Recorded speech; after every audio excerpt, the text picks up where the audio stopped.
What's up, guys? We're back for another Mythic Legions Advent of Decay review, and today we're taking a look at the final named unique goblin in the line. We're taking a look today at the second of the two test shop figures that I got a hold of. We're taking a look, of course, at King GLIN. So this is definitely one that I've been really looking forward to, just based on the fact that I got that test shot, so I'm really excited to tear into this figure. You can see him there in the window. He comes on standard Mythic Legions packaging. We've got a bile for this guy on the side, and then the back has that same artwork we've seen in this line so far. So let's do it. Let's pull this little guy out and take a look. Alright guys, here he is out of the packaging, the king himself, the king of the goblins, King GLIN. And after this review, if you need to snatch one for yourself, head on over to Big Bad Toy Store. They, as of this recording, have their figures in stock, ready for purchase. I'll put a link down below as usual. But let's kick things off, as always, with articulation and see how this little green guy moves around. So starting at the head, we can look up a little bit, we can look down, bobble side to side, and rotate. Of course, I do have the pauldrons on here. He has a mess of soft goods on him, so those are integral. And you're probably always going to use them on this guy, so they're going to hinder articulation a little bit, but it's not crazy. Arms can go out, they can rotate, they could rotate all the way around if the pauldrons weren't there. We've got swivel at the elbow with a single jointed hinge, give you about 90. We've got swivel at the gauntlet, swivel at the wrist, and then we've got a hinge down there as well.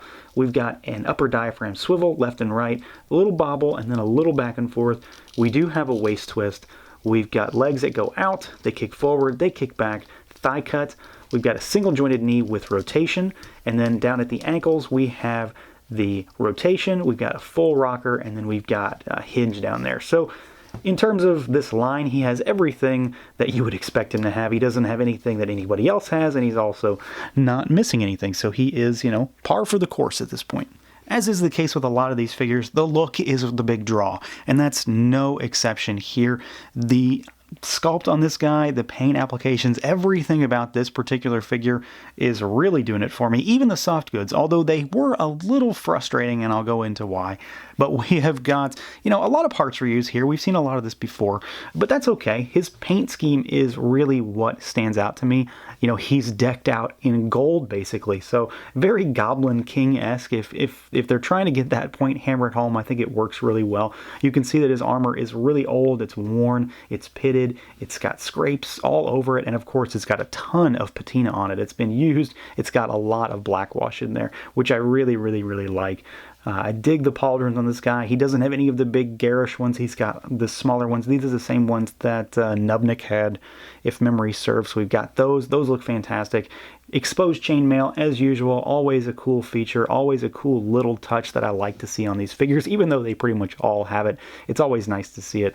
We do have soft goods, though, and this is actually two pieces of fabric here. So we've got this big black one on the back, and it's tattered, and this is a very Brother Mandibulus style of soft goods here. It's all torn and worn, it's got holes in it, it's all ratty, and it's got blood splatter on it. So just like with Brother Mandibulus, there is kind of a rusty brown color on the black here, and then underside on the red piece there is some blood on it as well, along with a bunch of dirt and grime. So they're two different pieces, and they peg in through the pauldrons like usual, but the black piece is different because they're not the same cut either. They're very different. They're very unique. The black has 4 pegs or 4 holes, so 2 for the pauldrons, and then what I've been doing personally is I've been sticking them through his armor here to make it look like, he's snagged on his cape and it's kind of dragged him along. And I think it flows really, really well when you do that. The red piece is just 2 holes that go in the pauldrons, so it's a smaller kind of under cape almost. And this might be one of my favorite uses of soft goods in this line so far. I really, really dig this one. I think it works really well. It goes along with he's a very old king from an old kingdom, and his armor is worn and used and disgusting and nasty because he lives underground, because he's a goblin, and it just works. Everything is nice about this one. I mean, it's massive too. The cape is huge. I think it might be the biggest piece of soft goods so far that I can think of anyway. So there's just a lot going on here. It adds a lot of depth, and it adds a lot of character to this little guy. It makes him look even cooler as far as I'm concerned. Now, as far as the head sculpt on this little guy, I think this is probably my favorite of the goblins. Gonks is a close second, if not maybe edging him out, but this is a fantastic, fantastic head sculpt. The face in particular is really doing it for me. I really like those little beady eyes with a huge grin on his face. It just seems to fit the character that they're going for here. We've, of course, got this humongous crown on his head, which kind of looks either like rock or bark or something like that. I'm not really sure, but I'm assuming it's wooden in some fashion, especially because of kind of the detail on the inside. And then speaking of that, you can see there's kind of like age spots or something on his head too, which is kind of interesting. And little details like that aren't, you know, too common, but it's nice to have it. So I'm really pleased with the head sculpt on this guy. I really like the crown more than anything else. I think it's my favorite aspect of it. But then you've also got that grin, and it just all ties together. It all works really well to sell the idea of this little Goblin King. Now, as far as accessories goes, this guy doesn't have anything too crazy, all things considered. He doesn't have much more than anyone else, unless, of course, you count the fact that he does have a lot of soft goods. And obviously, that does play a factor into the finances behind this figure. So we've got the soft goods. We've already talked about those. We've already talked about the pauldrons, you know, because they're kind of integral to those being on the figure. But we do have other accessories. We've got the strap, as usual. We've got all the back adapters. We have got this little knife here. We've seen this guy a number of times. Curved blade, silver blade with a dirty black handle with its own sheath with some kind of gold embellishments on it. We've seen that as recently as Faunus, if I remember correctly. We've got one of the standard swords in the line. We've got silver blade with what looked like a silver handle, but it's all dirtied up now, or it's a black handle that's been stripped. Either way, pick one. We've got this curved blade. We've seen this a few times as well. I do have kind of the same problem with this one as I had with Balaam. The tip on this one is bent. It's not as bad as Balaam's where it's going to break right off, but it's slightly bent. I'm not sure if it's coming through or not because it's really fine point, but it's probably going to chip off at some point. It's, you know, it's not a huge thing, but it's kind of odd that it's happened with two figures so far. So silver blade, gold, and blue handle there. And then we got this guy.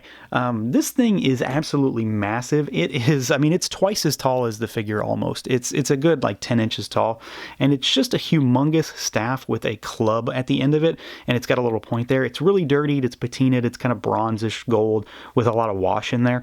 I think this is interesting. I don't really care for it though. This might be the one area of the figure, this thing in particular, that I just don't really care for. It's enormous. It's way too big. It's not really regal in any way. I wish he would have had something maybe about, you know, this big, that even if it was just this, I think it would look a lot cooler. This thing just seems way out of scope for this particular figure, and that's just my personal gripe with it. It's, you know, it's fine as an accessory. It's well sculpted. It looks good.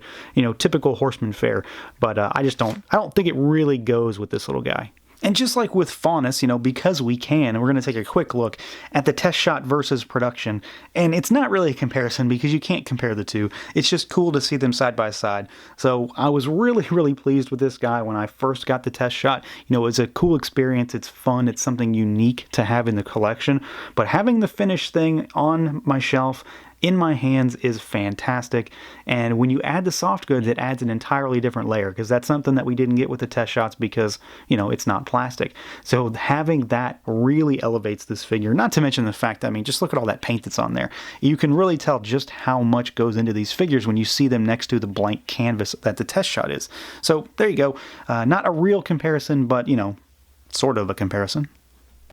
So overall, I'm going to say it again, you know, I think I do just about every time, but this is a fantastic Mythic Legions figure. Obviously, I got the test shot for this guy, so I was already really interested in him, but having the finished production sample is just an entirely different experience. This guy looks fantastic.